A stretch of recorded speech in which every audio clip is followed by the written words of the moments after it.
하나님이 아닌 다른 것을 숨기잖아요. 그래서 재앙이 오는 거 아닙니까? 창조주 하나님을 알고 하나님을 만나는 길이 바로 예수 그리스도입니다. 요한복음 14장 6절에 내가 곧 길이요 진리요 생명이니 나로 말미암지 않고는 아버지께 올 자가 없느니라라고 했어요. 그리고 그리스도는 속죄함을 받을 수 있는 유일한 길입니다. 에덴 동산에서 하나님께서 금하신 선악과를 따먹고 하나님 말씀을 불순종하는 죄를 지었습니다. 그것이 바로 원죄죠. 우리가 지은 죄가 아닌데 아담과 하와가 지은 죄가 혈통을 통해서 피를 통해서 우리에게 그 죄가 내려오는 거죠. 그걸 원죄라고 합니다. 아담의 후손은 전부 이 원죄를 가지고 있는 거죠. 예수 그리스도께서 십자가에 못 박혀 돌아가심으로 우리의 모든 죄를 깨끗이 사해 주셨습니다. 로마서 8장 1절 2절에 그러므로 그리스도 예수 안에 있는 자에게는 결코 정죄함이 없나니 이는 그리스도 예수 안에 있는 생명의 성령의 법이 죄와 사망의 법에서 너를 해방하였음이라고 했어요. 그리고 그리스도께서 십자가 위에서 요한복음 14장 30절에 다 이뤘다고 했잖아요. 인생의 모든 문제를 완전히 끝냈다는 거예요. 우리가 이 사실을 믿으면은 염려를 심하지 않는 거예요. 그렇죠? 그리고 그리스도는 사탄을 이길 수 있는 유일한 길입니다. 우상 섬기고 다 이게 귀신 섬기는 거예요. 사탄을 섬기는 거 아닙니까? 여기서 사탄을 이길 수 있는 유일한 길은 그리스도밖에 없어요. 요한일서 3장 8절에 죄를 짓는 자는 마귀에게 속하나니 마귀는 처음부터 범죄합니다. 하나님의 아들이 나타나신 것은 마귀의 일을 멸하라고 했습니다. 둘째, 성도들이 누리며 전해야 할 것은 그리스도께서 회복해 놓으신 하나님의 나라입니다. 그리스도께서 회복해 주신 하나님의 나라는 무엇입니까? 하나님의 나라는 하나님의 형상으로 보좌의 축복을 누리는 것입니다. 보좌의 축복이란 하늘 보좌에 계신 그리스도께서 우리와 함께하는 축복입니다. 이것은 왕이 누리는 축복이거든요.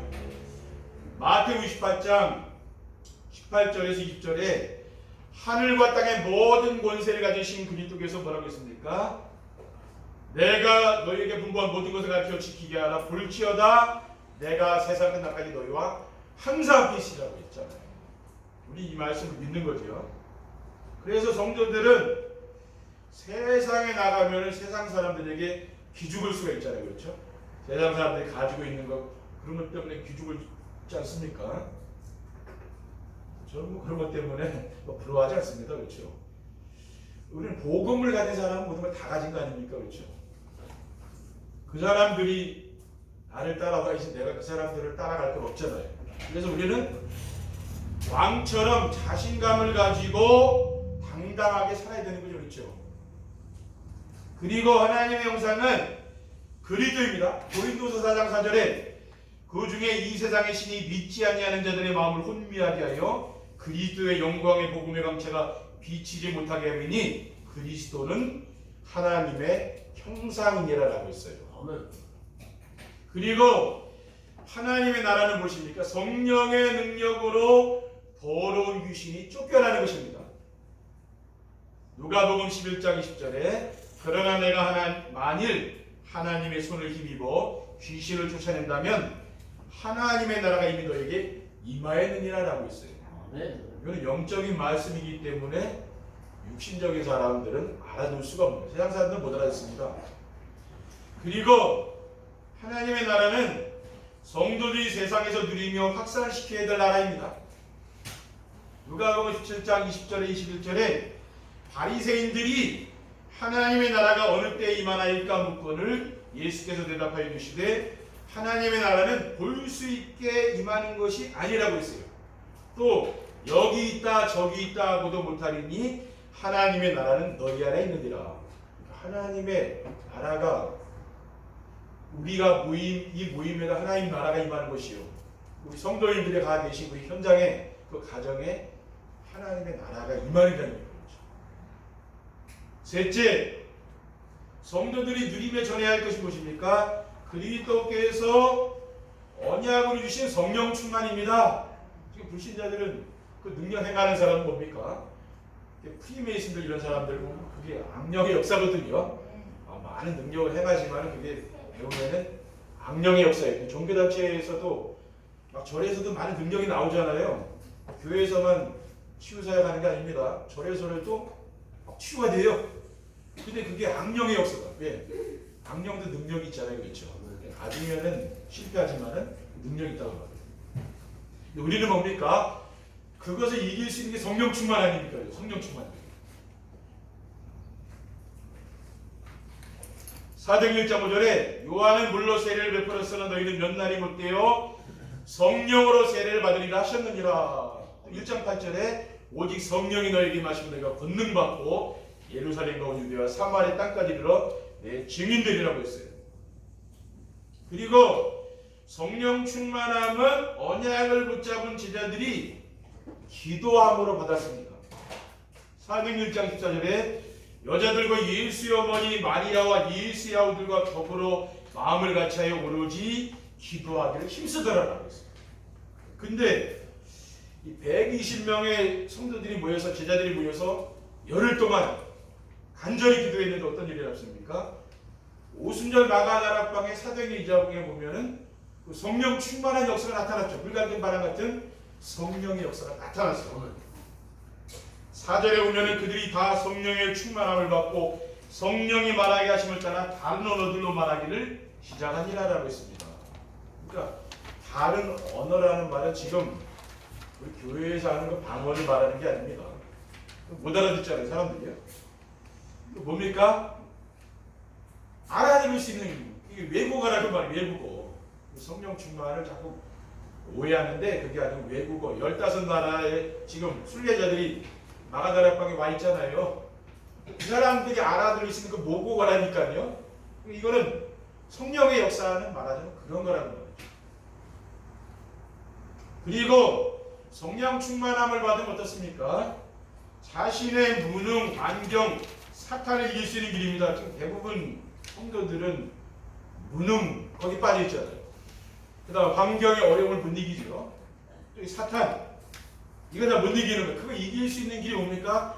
성령 충만함을 받으면 그게 아무 문제가 안 된다는 말이에요. 이길 수 있는 힘이 생긴다는 거예요.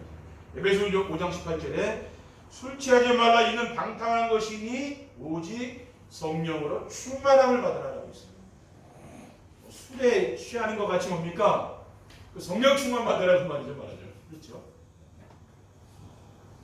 성도들이 누리며 전해야 할 것을 전하려면은 어떻게 하면 됩니까? 성경 말씀을 하나님 말씀으로 믿어야 돼요. 절대적인 기준을 어디에 두게 됩니까? 저는 목사이기 때문에 성경에 둡니다. 늘 매일 성경을 읽어요.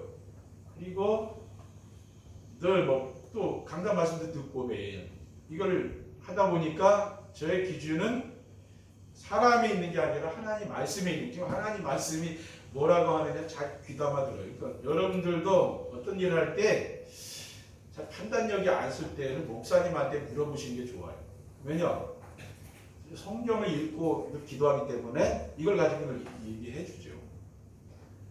성도님들은 세상에 살기 때문에 세상의 그 가치관이 어떻게 기준이 될 수 있거든요.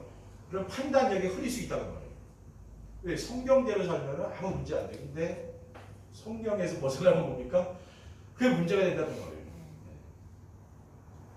왜냐하면 성경은 하나님의 감동을 기록된 하나님의 말씀이기 때문입니다. 디모데후서 3장 16절에 17절에 모든 성경은 하나님의 감동으로 된 것으로 교훈과 책망과 바르게 함과 의로 교육하기에 유익하니 이는 하나님의 사람을 온전하게 하며 모든 선한 일을 행하는 능력을 갖추게 합니다.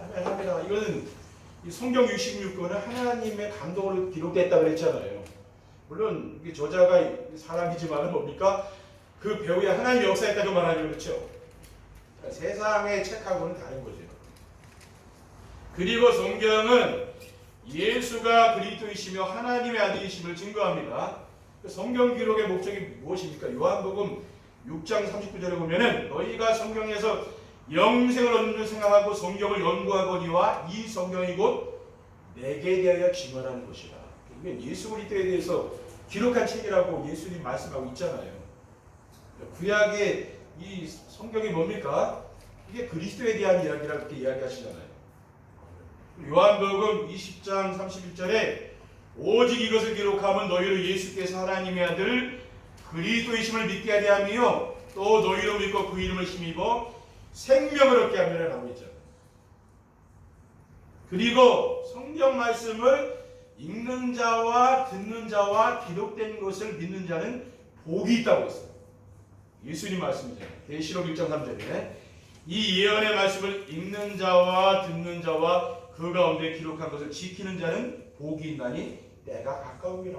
그러니까 우리는 늘 이 강단 말씀에 늘 귀 기울여야 되고요. 또 성경 말씀을 읽으면서 이 말씀이 지금 뭐라고 지금 얘기해 주고 있는지 그걸 내 마음에 담아야 되는 거죠. 그렇게 살면은 뭡니까? 그럼 인생이 행복해진다니까요.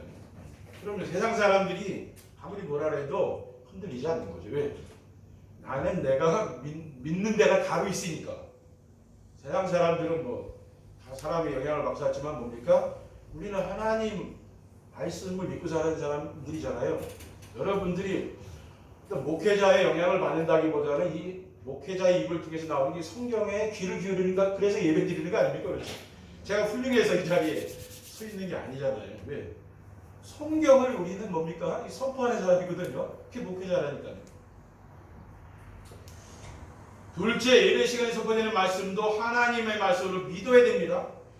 왜 예배 시간에 선포되는 말씀도 하나님 말씀으로 믿어야 됩니까? 설교자는 그리스도의 사신이요 하나님 말씀을 선포하는 자이기 때문에 그래요.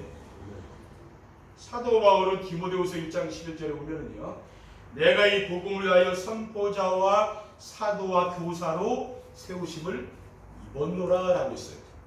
그리고 설교자는 그리스도를 대신하여 하나님 말씀으로 권면하는 자이기 때문입니다.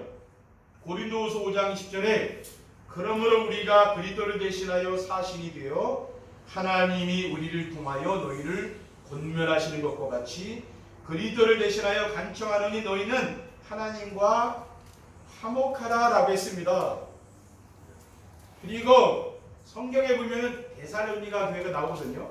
근데 데살로니가 교인들은 바울이 전한 말씀을 하나님 말씀을 받았다 그랬어요. 그러니까 우리는 예배 시간에 받는 말씀을 누구의 말씀으로 받아야 됩니까? 하나님 말씀으로 받으시면 돼요. 사람의 말로 받으면 안 되는 거죠. 데살로니가전서 2장 13절에 이러므로 우리가 하나님께 끊임없이 감사함은 너희가 우리에게 들은 바 하나님 말씀을 받을 때에 사람의 말로 받지 아니하고 하나님 말씀으로 받음이니 진실로 그러하도다. 이 말씀이 또한 너희 믿는 자 속에서 역사하느니라 라고 했습니다. 그러니까 뭡니까? 지금 강단을 통해서 선포된 말씀이 이 말씀을 믿는 자에게 역사가 나타난다는 거예요. 우리가 다 같이 예배를 드리지만 뭡니까? 이 말씀을 믿어지는 사람에게 그 역사가 나타나는 거예요. 그렇죠? 그게 중요한 거예요. 그래서 우리가 예배 드리는 거잖아요. 그렇죠? 그러니까 지금 다 들리는 건 아니잖아요. 그러니까 또 정시예배를 하면서 매일매일 또 그 말씀을 듣다 보면은 그 말씀이 또 하나님 말씀이 또 나에게 들리지 않습니까? 그래서 우리가 정시예배를 하는 거예요. 왜? 주일날 한번 들어서 다 잊어버리잖아요. 매일매일 들으면 뭡니까? 그 말씀이 생각날 거 아니에요. 그러니까 믿음이 거기서 자라는 거예요. 믿음이 자라는 거예요. 믿음이 자라야 우리가 나무에서 이렇게 자라서 열매가 맺히듯이 믿음에 이렇게 나무가 커야 열매가 나올 거 아니에요. 그렇죠? 근데 내가 믿음이 없는데 큰 열매를 기대하는 거는 그건 잘못된 거죠. 믿음이 자라면서 거기서 자연스럽게 열매는 나오는 겁니다. 그렇죠? 셋째, 예배 시간에 받은 말씀에서 언약과 미션과 비전을 찾아 붙잡고 순종해 보아야 됩니다. 예배 시간에 받은 말씀 안에서 성도들이 순종해야 될 언약, 미션, 비전이 무엇입니까? 언약의 말씀은 하나님이 우리와 함께 하심을 확인하게 해주신 말씀입니다. 우리가 언약을 붙잡으면은 하나님 나와 함께 하는 걸 느낀다고, 언제 어디든지. 우리가 강단 말씀의 1대지는 언약이고 2대지는 미션, 3페이지는 비전 이렇게 선포되고 있잖아요. 하나님이 주신 언약의 말씀을 붙잡을 때 하나님이 나와 함께 하심을 느끼며 살며, 지금도 구약에 나오는 여호와 하나님은 어떻습니까? 강단에서 말씀을 선포하시고 그 말씀을 성취하시는 분이 그 여호와 하나님 하시는 일이라고 봐요. 히브리서 4장 12절에 하나님 말씀은 살아있고 활력이 있어 좌우에 나선 어떤 것보다도 예리하여 혼과 영과 및 관절의 옷을 찔러 쪼개기까지 하며 또 마음의 생각과 뜻을 판단한다고 했어요. 그리고 미션의 말씀은 구원 사역을 이루시는 하나님을 체험할 수 있는 말씀입니다. 강단에 선포된 미션의 말씀을 따라가며 실천하게 되면은 삶의 현장에서 전도가 되어진답니다. 그러니까 전도는 우리가 하는 게 아니라 하나님이 우리를 통해서 하시는 거예요. 왜냐하면은 성자 예수 그리스도는 뭘 합니까? 지금도요. 구원 사역을 이루기 때문에. 우리는 자꾸만 우리가 전도해야 되기 때문에 사람 부담스럽고 그런데 그게 아니죠. 하나님이 하신다니까요. 마가복음 3장 13절 14절에 보면은 또 산에 오르사 자기가 원하는 자들을 부르시니 나온지라 이에 12를 세우셨으니 이는 자기와 함께 있게 하시고 또 보내사 전도도 하며 라고 했어요. 그러니까 뭡니까? 자기와 함께 하고 전도도 하며 그랬잖아요. 그 뭡니까? 예수님께서 그렇게 하신다는 거예요. 지금 교회들이 사람들을 많이 막 부흥시키기 위해서 많이 모았잖아요. 그러니까 교회가 지금 더 세상에 문제되는 건 대형 교회거든요. 작은 교회에서 문제 일어나는 경우는 드뭅니다. 근데 지금 우리나라의 큰 문제는 어디 지금 대형 교회 문제거든요. 왜? 많이 모았잖아요. 너도 나도 오라 해서. 근데 그 엄청난 문제가 지금 대형 교회에서 나오는 거예요. 그럼 너무 대형 교회 좋아할 거 아닙니까? 그렇죠. 왜? 인간적인 방법으로 많이 모았기 때문에 문제가 생기는 거예요. 그러니까 우리는 뭡니까? 하나님이 하시도록 해. 전도도 내가 하는 게 아니에요. 하나님이 역사하셔. 그런 사람은 문제 안 일으킵니다. 교회 안에서. 근데 뭡니까? 잠깐 데려왔는데 나갈 거 아니에요. 그게 문제되는 거 아니에요. 그렇죠. 그리고 기존의 말씀을 붙잡고 기도하면은 응답하시는 하나님을 체험할 수가 있습니다. 언약과 미션의 말씀을 붙잡고 도전하며 하나님이 주신 비전의 말씀을 붙잡고 기도하면은 기도응답의 축복을 누리게 되는 거죠.